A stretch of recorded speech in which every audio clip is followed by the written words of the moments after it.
Here the problem reads, about 100 children at summer camp were asked to choose their favorite activity. The graph below shows the results of the survey.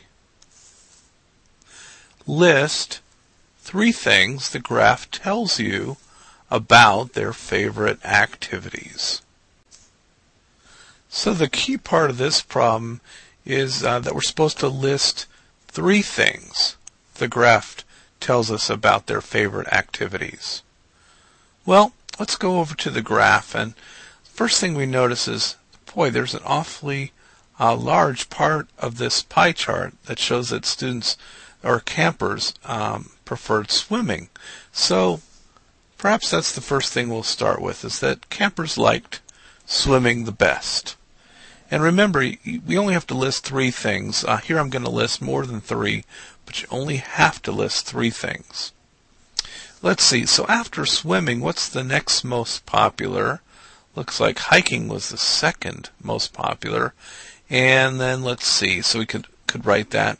Let's see, crafts and canoeing look like they're about equally popular. So we might write something like campers liked canoeing and crafts equally. And then maybe we write about archery. It's the least favorite camp activity. Okay, so archery was the least favorite camping activity. Then then that's fine. That would be 3 things and we'd be all done there. Or you could do something like this. We might notice that swimming is this part of the pie is about 1/3 of the pie. So if we want to put kind of a number to this, we might see something like about 1/3,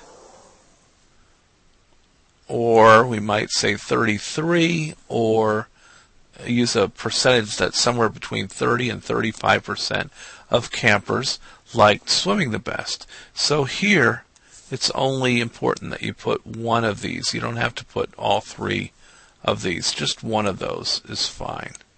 And then similarly, we could have done something like that for any of the others. So for example, for archery, we could have put that somewhere around 10 or 1/10, or anywhere between 8 and 12% of campers like archery. So again, any one of these numbers or fractions or percentages would have been just fine. We could also say for hiking that since this is about 1/4 of the pie chart of the campers preferred hiking, any one of these 3 things, we could have said about 25, or about 1/4, or about 25% of campers liked hiking the best. And then finally, we could have done something similar for crafts or canoeing, and it looks like, I don't know, maybe this is about 15%, something like that. So we could have said about 15, or we could have used any number between 13 and 17% of campers liked crafts, or instead of crafts, we could have certainly put canoeing the best. So as long as you put 3 of these, any 3 of these pretty much, you're in good shape, and you would get full credit for this problem.